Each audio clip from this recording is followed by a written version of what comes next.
आज हम लोग बात करेंगे deficient demand and excess demand. बच्चों, आप जानते हैं कि इकोनॉमी में full employment level of equilibrium उस पॉइंट पर होता है जहां पर एग्रीगेट डिमांड और एग्रीगेट सप्लाई एक दूसरे के बराबर हो जाते हैं। लेकिन कई बार इकोनॉमी में ऐसा भी होता है कि AD is not equal to AS corresponding to full employment in the economy.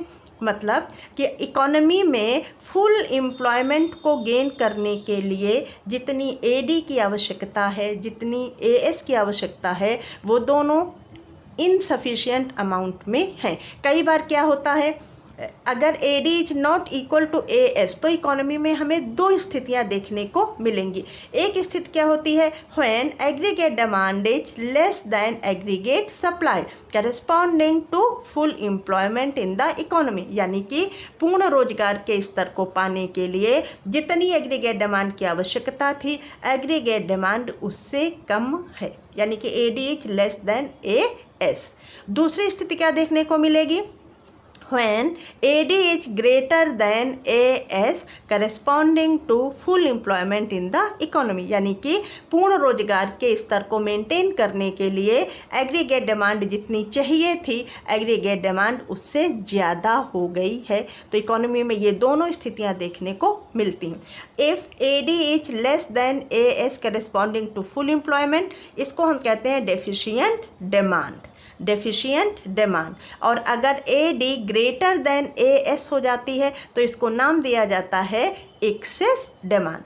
बच्चों, एक्सेस डिमांड को एक और नाम से भी हम जानते हैं जो होता है इन्फ्लेशनरी गैप, और डेफिशिएंट डिमांड का एक दूसरा नाम है डिफ्लेशनरी गैप। हाँ बच्चों, हम देखते हैं इकोनॉमी में किस तरीके से डिफ्लेशनरी गैप हो जाता है। डिफ्लेशनरी गैप यानी कि AD is less than AS।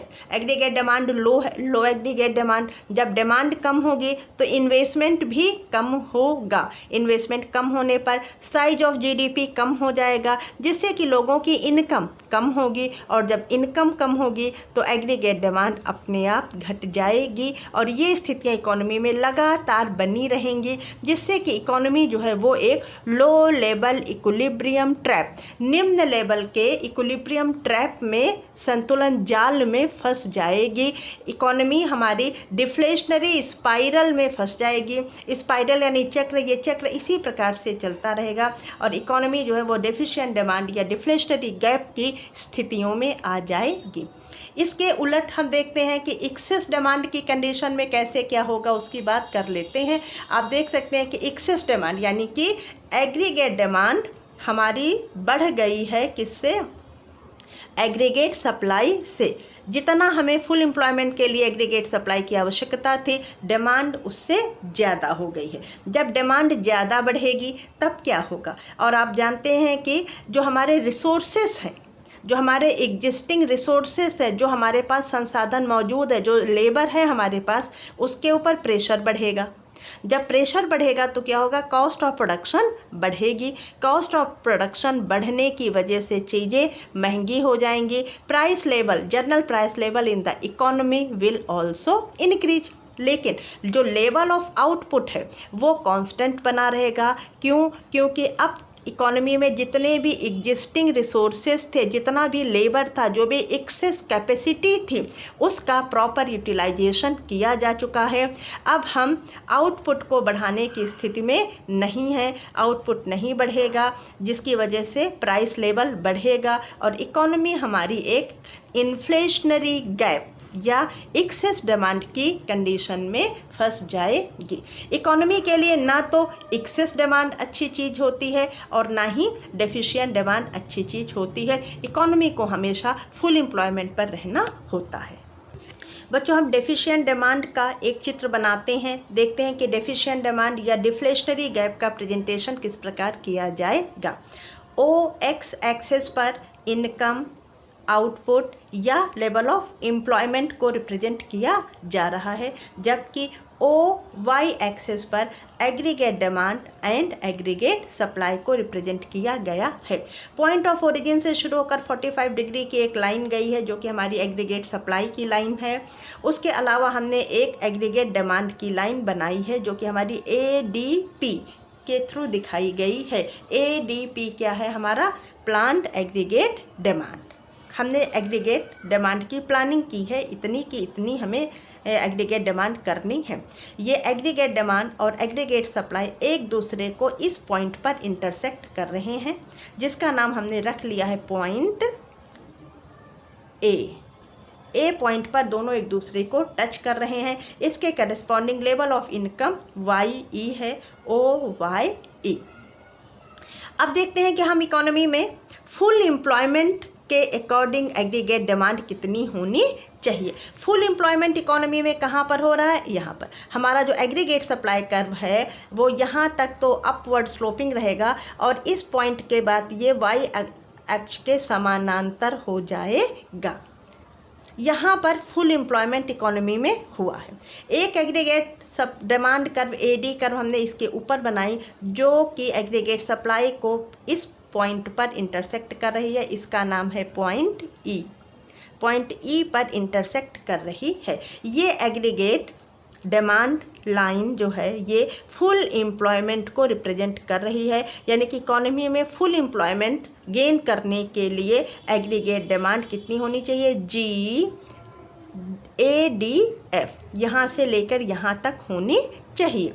तो अब इस इक्विलिब्रियम और इस इक्विलिब्रियम यानी कि इकोनॉमी में फुल एम्प्लॉयमेंट के लिए नीड कितनी डिमांड की है? इतनी, यहाँ से यहाँ तक। और इकोनॉमी में एग्रीगेट डिमांड की कितनी जा रही है? सिर्फ यहाँ से लेकर यहाँ तक, यानी कि YF तक, जो कि full employment YF full employment level को शो कर रहा है। फुल एम्प्लॉयमेंट के लिए एग्रीगेट डिमांड कितनी होनी चाहिए थी? यहाँ से लेकर यहाँ तक, लेकिन डिमांड एक्चुअली इकोनॉमी में कितनी की गई है? मात्र यहाँ से लेकर यहाँ तक, यानी कि E और F के बीच का ये जो गैप दिख रहा है ये कहलाता है डेफिशिएंट डिमांड या डिफ्लेशनरी गैप। अर्थात इकोनॉमी को फुल एम्प्लॉयमेंट YF पर पहुंचने के लिए अनिवार्य होगा कि वह एग्रीगेट डिमांड को बढ़ाए और एग्रीगेट डिमांड को यहाँ से बढ़ाकर यहाँ ले आए। वास्तव में इस समय इकोनॉमी A पॉइंट पर है जो कि अंडर एम्प्लॉयमेंट को शो कर रहा है। तो इसके और इसके बीच का इन दो AD के बीच के गैप को ही डेफिशिएंट डिमांड या डिफ्लेशनरी गैप कहते हैं। बच्चों, अब हम एक्सेस डिमांड की बात करते हैं। एक्सेस डिमांड को डायग्राम की हेल्प से शो करेंगे। OX एक्सेस पर इनकम, आउटपुट, GDP या एम्प्लॉयमेंट को शो किया जाएगा। OY एक्सेस पर AD एंड AS कर्व को शो किया गया है।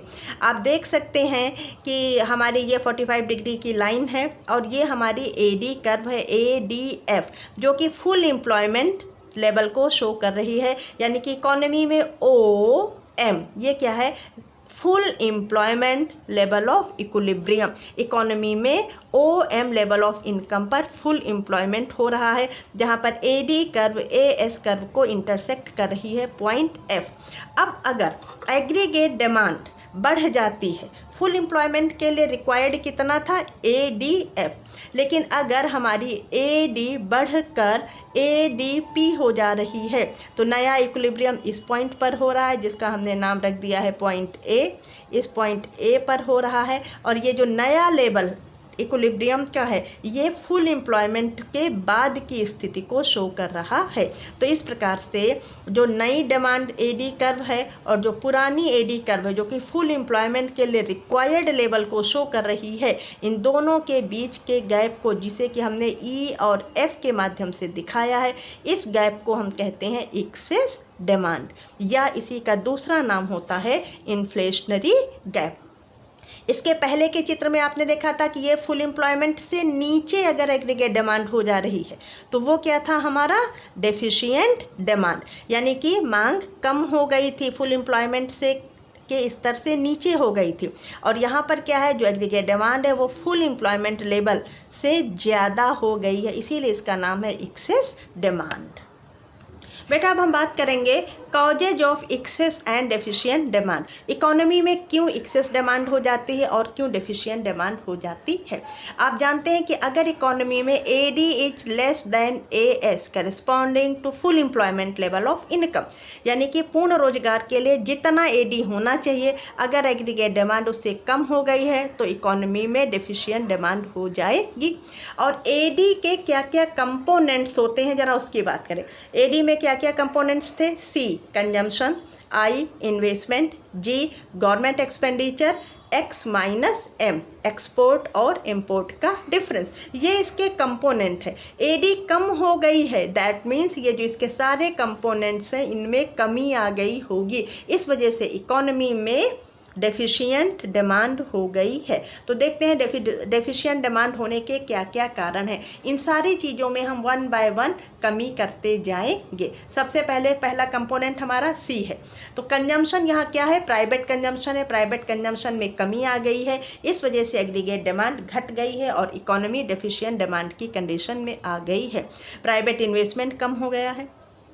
अगला पॉइंट हमारा होता है जी गवर्नमेंट एक्सपेंडिचर। गवर्नमेंट दो रूपों में एक्सपेंडिचर करती है, कुछ कंजम्पशन पर एक्सपेंडिचर करती है और कुछ इन्वेस्टमेंट पर खर्च करती है। तो सरकार की जो भी स्ट्रैटेजी इस समय बजटरी पॉलिसी बनी है उसमें ये कहा गया है कि कंजम्पशन को घटाना है, इन्वेस्टमेंट को घटाना है। तो सरकार ने इन सबको कम कर दिया है, जिसकी वजह से एग्रीगेट डिमांड में कमी आ गई है। अगला हमारा होता है एक्सपोर्ट एंड इम्पोर्ट। तो एक्सपोर्ट क्या होंगे हमारे, एक्सपोर्ट हमारे घटेंगे। जब हम एक्सपोर्ट कम कर देंगे तो विदेशों से मिलने वाली जो इनकम है वो क्या होगी, कम होगी। जब इनकम हमारे पास कम हो जाएगी तो हम डोमेस्टिक इकोनॉमी में कंजम्पशन को भी कम कर देंगे या इन्वेस्टमेंट को भी कम कर देंगे, यानी कि हमारी एग्रीगेट डिमांड कम हो जाएगी और इकोनॉमी में डेफिशिएंट डिमांड की कंडीशन हो जाएगी। डेफिशिएंट डिमांड होने का एक कारण और होता है, वो होता है हमारा इम्पोर्ट। इम्पोर्ट किस प्रकार से काम करेंगे जरा देखते हैं। हमारे इम्पोर्ट क्या है, बढ़ रहे हैं। जब इंपोर्ट बढ़ेंगे तो क्या होगा, हमें विदेशियों को ज़्यादा से ज़्यादा पेमेंट देना पड़ेगा।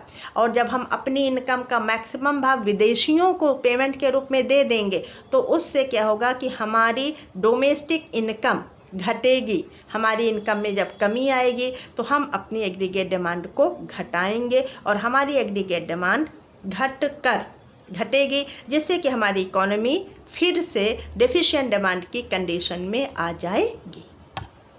बच्चों अब हम बात करेंगे इकोनॉमी में एक्सेस डिमांड क्यों हो जाएगी। एक्सेस डिमांड का मतलब क्या है, फुल एम्प्लॉयमेंट के लिए level of aggregate demand is greater than aggregate supply corresponding to full employment, यानी कि हमारी एग्रीगेट डिमांड बढ़ गई है और वो एग्रीगेट सप्लाई की तुलना में ज़्यादा हो रही है। हम बात करेंगे कि हमारी एग्रीगेट डिमांड क्यों बढ़ गई है, उसके क्या कारण हैं। एग्रीगेट डिमांड के जो भी कंपोनेंट्स हैं इन सब में वन बाय वन करके इंक्रीज हो रहा होगा। जैसे प्राइवेट कंजम्पशन बढ़ गया है, प्राइवेट इन्वेस्टमेंट बढ़ गया है, गवर्नमेंट का एक्सपेंडिचर वो चाहे कंजम्पशन के रूप में हो चाहे इन्वेस्टमेंट के रूप में हो ये बढ़ गया है, और सरकार ने एक्सपोर्ट्स बढ़ा दिए हैं। इन सब वजहों से हमारी एग्रीगेट डिमांड बढ़ जाएगी। जब हमारे एक्सपोर्ट बढ़ते हैं तो उसके बदले में हमें विदेशों से पेमेंट मिलता है। जब हमें पेमेंट मिलेगा यानी कि हमारी इनकम बढ़ेगी, और इनकम बढ़ेगी तो हम अधिक से अधिक डोमेस्टिक कमोडिटीज का कंजम्पशन करेंगे, अपना सी और आई बढ़ाएंगे, जिससे कि हमारी एग्रीगेट डिमांड बढ़ेगी। अब हम इंपोर्ट की बात करते हैं। इंपोर्ट्स हमारे घट गए हैं और आप जानते हैं कि जब हम विदेशों से कुछ सामान इंपोर्ट करते हैं तो उसके बदले में हमें उन्हें पेमेंट देना पड़ता है। जब इंपोर्ट कम हो रहे हैं यानी हमें जो पेमेंट टू एब्रॉड थे वो कम होंगे, तो मैक्सिमम पैसा हमारे देश में रहेगा। हम अपने देश की डोमेस्टिक कंजम्पशन और इन्वेस्टमेंट को अधिक से अधिक बढ़ाएंगे और इकोनॉमी एक्सेस डिमांड की कंडीशन में आ जाएगी।